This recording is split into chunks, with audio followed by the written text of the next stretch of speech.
Chikkadpally police వాళ్ళు అల్లు అర్జున్ గారు పిలవడం జరిగింది. దానిపైన ఇన్వెస్టిగేషన్ జరుగుతుంది. ఒకవేళ ఇన్వెస్టిగేషన్‌లో పోలీస్ వాళ్ళకు అల్లు అర్జున్ గారు సహకరించకుంటే, ఒకవేళ సీన్ రీకన్‌స్ట్రక్షన్ ఎందుకంటే ఈయన చెప్పే స్టేట్‌మెంట్‌కు ఒకవేళ అక్కడ జరిగిన సన్నివేశానికి ఆ వీడియో రూపంలో ఉన్నది కాబట్టి, సో ఆ రెండిటి మధ్యలో పొంతన లేకుంటే ఎన్ని సార్లైనా నోటీస్ ఇచ్చే అవకాశం ఉంటుంది. సో ఆ నోటీస్ ఇచ్చిన తర్వాత కూడా వాళ్ళు ఒకవేళ సహకరించకుంటే సీన్‌ను రీకన్‌స్ట్రక్షన్ చేసే అవకాశం ఉంటుంది.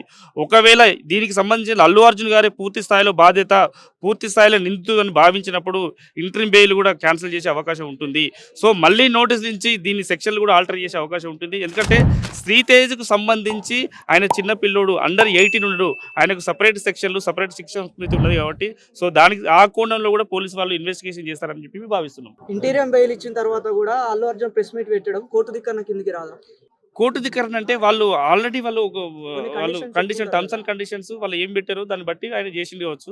సో అది తప్పా ఒప్పా అనేది కోర్టు చూసుకుంటుంది, పోలీసు వాళ్ళు చూసుకుంటారు. పోలీసుల మీద కామెంట్లు చేశారు కాబట్టి విచారణ అన్నారు కదా, మరి అదే పోలీస్ అధికారి విష్ణుమూర్తి ప్రెస్ మీట్ పెడితే ఆయన మీద కూడా సస్పెన్స్ అన్నారు. ఇది పోలీసు వాళ్ళ మీద పోలీసు వాళ్ళ మీద కామెంట్ చేసినందుకు ఈ అల్లు అర్జున్ విలువట్లేదు. ఇన్వెస్టిగేషన్ లో భాగంగా ఆయన నోటీస్ ఇచ్చారు. ఎందుకంటే దీంట్లో ఒక ప్రాణ నష్టం జరిగింది, ఒక శ్రీతేజ్కు గాయాలైనాయి.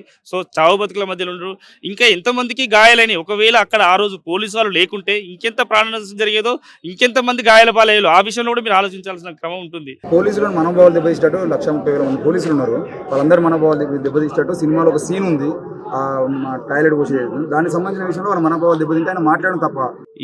ఈ రోజు ప్రజలకు మెయిన్ అంటే స్టేట్ గవర్నమెంట్ లో కానీ సెంట్రల్ గవర్నమెంట్ లో కానీ ఒక ప్రొటెక్టివ్గా ఉన్నారంటే పోలీసు వాళ్ళు. ఎందుకంటే ఏ బాధ వచ్చినా, ఏ ఇబ్బంది వచ్చినా కానీ పోలీసు వాళ్ళని ఫస్ట్ మనం అప్రోచ్ అవుతాం. సో వాళ్ళు ఎప్పుడు కూడా ప్రజలకు సంక్షేమం కోసం, ప్రజాక్షేమం కోసం పనిచేస్తారు. ఎందుకంటే ఒక రాజకీయ నాయకుడు వచ్చినా, ఒక సెలబ్రిటీ వచ్చినా, ఒక సామాన్యమైన పౌరుడు వచ్చినా కానీ వాళ్ళకు రియాక్ట్ కావాల్సింది ఫస్ట్ ఎవరు? పోలీసు వాళ్ళే. సో అలాంటి వారిపైన అట్లాంటి సీన్ పెట్టడం అనేది దురదృష్టకరం. ఎందుకంటే ఒక ఐపీఎస్ ఆఫీసర్ను కించపరిచినట్టు ఒక మూత్రం పోయడం అనేది చాలా బాధాకరం. ఎందుకంటే ఆ సీన్ వెంటనే దాన్ని కట్ చేయాలి. కట్ చేసిన తర్వాత నెక్స్ట్ ఆ కోణంలో ఇన్వెస్టిగేషన్ చేస్తారు. అది మేము ఇప్పుడే తెలుసుకున్న సమాచారం ఏంటంటే ఆ తీన్మార్ మల్లన్న గారు కూడా దాని మీద కంప్లైంట్ చేశారు. సో ఇన్వెస్టిగేషన్ తీన్మార్ మల్లన్న గారు మాట్లాడుతూ ఎవరైతే డైరెక్టర్ సుకుమార్ ఉన్నారో బేవర్స్ కానిరా, నువ్వు హౌలే కానిరా అని తిడుతున్నారు. దాన్ని ఎలా తీసుకొస్తారు? అంటే బాధిస్తుంది. ఒక సర్వీస్ చేసే వ్యక్తిని ఆ విధంగా అంటే ఎవరికైనా బాధ అనిపిస్తుంది. ఎందుకంటే ఒక స్టేట్ గవర్నమెంట్ లో ఒక కీలకమైన పాత్రలు ఉన్నప్పుడు, వాళ్ళు స్టేట్ గవర్నమెంట్ లో పనిచేస్తున్నప్పుడు వాళ్ళను కించపరిస్తే ఎవరికైనా బాధ అనిపిస్తుంది. ఆ బాధలో భాగంగా చెప్తారు. ఆయన కూడా ఒక బాధితయుతంగా ఉన్నాడు కదా. సో ఆ సుకుమారు అట్లాంటి సీన్లు పెట్టకూడదు, ఇక ముందు ఎంకరేజ్ చేయొద్దు అనే ఉద్దేశంతో పెట్టొచ్చు కదా. సినిమా రిలీజ్ అయినాక 20 రోజుల తర్వాత అలాంటి ఆరోపణ చేయాల్సిన అవసరం ఏముంది? సినిమా రిలీజ్ అయిన తర్వాత చేయొచ్చు కదా. అవును, ఆ మూవీ చూసి నిన్న చూసి చెప్పింది కదా. చూసిన తర్వాత రియాక్ట్ అయినా చూడలేదు, అప్పటి వరకు సినిమా చూడలేదు. చూసిన తర్వాత రియాక్ట్ అయితే ఇట్లాంటి సీన్లు పెట్టకూడదు అని చెప్పి కంప్లైంట్ ఇచ్చిండు. కింద పోలీసు వాళ్ళు కూడా కామెంట్ చేశారు, సార్ నేను సినిమా చూసినప్పుడు ఆ సీన్ చూస్తే నాకు కూడా బాధగా అనిపించింది అని అన్నారు. మరి వాళ్ళు కూడా కంప్లైంట్ చేయడానికి అవకాశం ఉన్నా కూడా ఎందుకు చేయలేదు? అంటే ఇప్పుడున్న పరిస్థితులలో రేవంత్ రెడ్డి గారి ప్రభుత్వం పోలీసుల మీద ఒత్తిడి వల్ల ఏసీపీ గారు కూడా బయటకు వచ్చి అలా ప్రెస్ మీట్ పెట్టడం జరిగిందా? దాని వెనుక ఉన్న కారణం ఏంటి అసలు? తీర్మాన్ మల్లన్న ఒక సంఘ సేవకుడు, సమాజం కోసం ఆలోచించేవాడు కాబట్టి, ఒక బీసీల కోసం ఆలోచించేవాడు కాబట్టి అతను రియాక్ట్ అయ్యి కంప్లైంట్ ఇవ్వడం జరిగింది. అంటే దీంట్లో ప్రతి ఒక్కరు 4 కోట్ల మంది చూస్తే 4 కోట్ల మంది రియాక్ట్ కావాల్సిన అవసరం లేదు. ఎందుకంటే ఇంతమంది ఎవరికి సమాజ స్పృహ ఉంటుందో వాళ్ళు రియాక్ట్ అవుతారు, కంప్లైంట్ ఇస్తారు.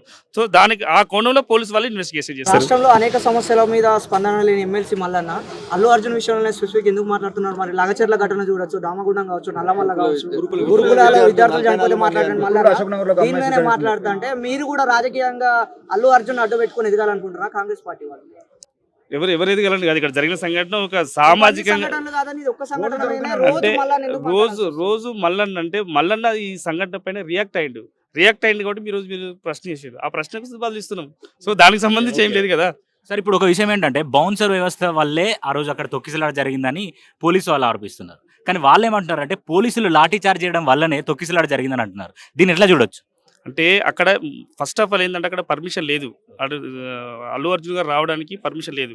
ఆ పర్మిషన్లో భాగంగా ఏంటంటే పోలీసు వాళ్ళకు ఎవరైనా సెలబ్రిటీ వచ్చినా కానీ, ఒక సంఘంలో ఒక గౌరవమైన వ్యక్తి వచ్చినా కానీ, ఒక సెలబ్రిటీ వచ్చినా కానీ వాళ్ళకు సెక్యూరిటీ ఇవ్వాల్సిన అవసరం పోలీసు వాళ్ళకు ఉంటుంది, సమాచారం తెలిసిన తర్వాత. సో దాంట్లో భాగంగా అప్పటికే చాలా మంది గుమిగూడిరు. అక్కడ లక్షల మంది, లక్షలాది మంది గుమిగూడితే రేపొద్దున ఇంకా ఎంత పెద్ద ప్రాణ నష్టం జరిగే అవకాశం ఉంది, గాయాల పాలే అవకాశం ఉంది. దాన్ని కంట్రోల్ చేయడానికి కంట్రోల్ చేసిండ్రు. అంటే లాఠీ చార్జ్ చేయడం వాళ్ళ ఉద్దేశం కాదు. అంటే ప్రజాక్షేమం కోసం, ప్రజల సంక్షేమం కోసం వాళ్ళు అక్కడ ప్రొటెక్ట్ చేయడానికి, అంటే అల్లు అర్జున్ గారు కూడా రేపు పొద్దున ఒక సెలబ్రిటీ కాబట్టి ఆయన కూడా ఏమైనా జరిగే అవకాశం ఉంటుంది. సో దాంట్లో భాగంగా పోలీసు వాళ్ళు ప్రొటెక్ట్ చేయడం జరిగింది. వాళ్ళు వచ్చిండ్రు, వాళ్ళు కంట్రోల్ చేసిర్రు. ఒకవేళ పోలీసు వాళ్ళు అక్కడ కంట్రోల్ చేయకుంటే ఆ రోజు ఇంకా పెద్ద ప్రాణాలు చేస్తే జరిగేది, ఇంకా గాయాల పాలయ్యేవాళ్ళు, ఇంకా ఆవాస పాలయ్యేవాళ్ళు. ఆల్రెడీ కోర్టులో కేసు నడుస్తున్నా అల్లు అర్జున్ పైన దాడిని ఎట్లా చూసుకోవచ్చు వాళ్ళకి అంటే అది ఖండిస్తున్నాం. డెఫినెట్లీ అది తప్పే. ఒక కేసు నడుస్తున్నట్టు కాదు, ఒక సివిలియన్ గా ఎవరిపైన ఎవరు దాడి చేసినా తప్పే. ఎందుకంటే ఆయన ఒక సెలబ్రిటీ అయినా కానీ ఏమైనా కానీ ఏ కోణంలో ఆలోచించినా అది తప్పే. దాడిలో అయ్యప్ప మాలేసిన ఆయన కూడా ఉన్నాడు. అదే మాలేసిన ఆయన పైన గతంలో దాడి జరిగితే ఇబ్బంది పెట్టారు. ఇలా మాలేసిన ఆయన దాడికి పోయింది, అది ఎట్లా చూసుకోవచ్చు? అంటే దాడి అంటే ఆయన మనోభావాలు ఏ విధంగా దెబ్బతినేది తెలియదు. సో ఒక సంఘటన జరిగినప్పుడు రేవతికి సంబంధించిన కుటుంబానికి ఇంతవరకు రియాక్ట్ కాలేదని చెప్పి బాగుంది. ఏమాలని హ్యూమన్ బీయింగ్ ఉంటుంది కదా, ఆ హ్యూమన్ బీయింగ్తో మనం రియాక్ట్ అయ్యిండ్రు. సో దాంట్లో భాగంగా అయ్యప్ప మాలేసిన ఇంకా మీరున్నా ఎవరైనా రియాక్ట్ అవుతారు. ఎందుకంటే మొన్నటికి మొన్న ఒక మీడియా మిత్రుడు ఒక సమాచారాన్ని సేకరిస్తున్న క్రమంలో ఒక దగ్గరికి వెళ్ళి అడగడం జరిగింది. ఆ మోహన్ బాబు గారు మైకుని తీసుకొని కొడితే అతను గాయాలపై హాస్పిటల్ ఇప్పుడు కూడా ఇంకా డిశ్చార్జ్ కాలేదు. సో అంటే కొన్ని సంఘటనలు అనుకోకుండా జరిగిన సంఘటనలు ఉంటాయి. ఆయనకు రియాక్ట్ అవుతారు అక్కడ. ఆయన మోహన్ బాబుకి ఏమున్నదో, ఈయనకి ఏమున్నదో, అల్లు అర్జున్కి ఎట్లున్నదో, సో ఆ స్వామికి ఏ విధంగా రియాక్ట్ అయ్యాడో తెలియదు. సో అక్కడ సినిమా ఇండస్ట్రీని టార్గెట్ చేస్తున్నారు అనుకోవచ్చా? ఈ సినిమా ఇండస్ట్రీ అనేది ఇంకా ఏపీకి వెళ్ళిపోతుంది అనే పరిస్థితి ఉంది ఇప్పుడు. సినిమాకు ఆ తెలంగాణ ఇండస్ట్రీకి దానికి ఈ కేసుకు సంబంధం లేదు యాక్చువల్లీ. ఎందుకంటే హైప్ తీసుకొచ్చుకున్నది ఆయనే, రకరకాల వేరుపరిచి మాట్లాడింది అల్లు అర్జున్. ఎందుకంటే సినిమా ఇండస్ట్రీని ఒక్కనే మునగాన్ని నేను ఒక్కనే అని చెప్పి అనుకోవడంలో మాట్లాడింది. అంటే బయట చాలా మంది ఏం చెప్తున్నారంటే ఒక అసెంబ్లీలో 1.5 hour పైగా దీని మీద డిస్కషన్ పెట్టడం ఎంతవరకు కరెక్ట్ అంటారు? అంటే చాలా ప్రజలకు ప్రాబ్లమ్స్ ఉంటే, చాలా సిచ్యువేషన్స్ ఉంటే, బయట జరగాల్సిన ప్రాబ్లమ్స్ డిస్కస్ చేయాల్సిన అసెంబ్లీలో ఒక హీరో గురించి ఒక 1.5 hour డిస్కస్ చేయడం ఎంతవరకు కరెక్ట్ అనేది బయట అనిపిస్తుంది. దానికి మీ సమాధానం ఏంటి? అంటే దీనికి ఈ సంఘటనకు సంబంధించి పూర్తి బాధ్యత ఎవరు? ఈయన. ఎందుకంటే ఆ రోజు 5 థియేటర్లో సినిమా రిలీజ్ అయింది. 5 థియేటర్లో రిలీజ్ అయినప్పుడు 4 థియేటర్లో ఏం జరగలేదు. ఒకటే థియేటర్లో సంఘటన జరిగింది, ఒక ప్రాణ నష్టం జరిగింది, ఒక కుటుంబం రోడ్డుపైకి వచ్చింది. రోడ్డుపైకి వస్తున్న క్రమంలో సినిమాకు సంబంధించిన వ్యక్తి పైన వాళ్ళ ఇంటికి వెళ్ళి, అంటే ఇక్కడ ఒక రేవతి కుటుంబాన్ని పరామర్శించాల్సింది పోయి ఆ సినిమా యూనిట్కి సంబంధించిన వాళ్ళు కానీ సినిమా ఇండస్ట్రీకి సంబంధించిన వాళ్ళు ఒక రేవతి కుటుంబాన్ని పరామర్శించింది పోయి ఆ అల్లు అర్జున్ గారి పైన సింపతి చూస్తున్నారు. ఆ సింపతి ఇస్తున్న క్రమంలో వాళ్ళ ఇంటికి వెళ్ళి హక్ చేసుకోవడం, ఇవన్నీ చేసుకోవడం వల్ల ఈ కేసు ఇన్వెస్టిగేషన్ జరుగుతుంది. సో తప్పు జరిగిపోయిన తర్వాత తప్పుకు సంబంధించింది ఈ విధంగా తప్పు జరిగింది. సరే ఏమో ప్రజలకు ఆ రేవతి కుటుంబానికి మేము క్షమాపణ చెప్తున్నాను, బహిరంగ క్షమాపణ చెప్తున్నాను చెప్పి ఒక క్షమాపణ చెప్పాల్సింది. వాళ్ళకి ఆర్థికంగా మేము ఆదుకుంటామని చెప్పి ఒక స్టేట్మెంట్ కానీ ఇవ్వలేదు.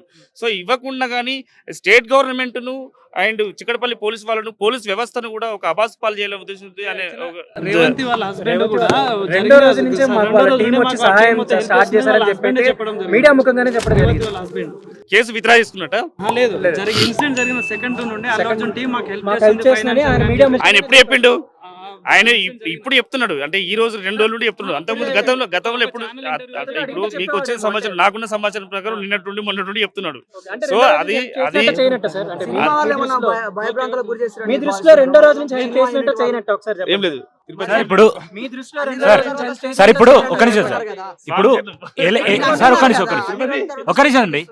A11 గా ఉన్న అల్లు అర్జున్ కి 7 years ఆర్ లైఫ్ ప్రిజన్ పడతాను అంటున్నారు. A1 నుండి A10 గా ఉన్న వాళ్ళకి ఎలాంటి శిక్షలు పడే అవకాశం ఉంది? సేమ్ A1 to A10 ఎట్లుంటుందో A11 కూడా అదే ఉంటుంది. ఎందుకంటే అందరికి శిక్షకు అర్హులే కదా. దాంట్లో కేసులో భాగంగా అందరూ ముద్దాయిలే, అందరికి శిక్ష పడే అవకాశం ఉంది ఒకవేళ ప్రూవ్ అయితే. ప్రభుత్వం థ్యాంక్ యూ.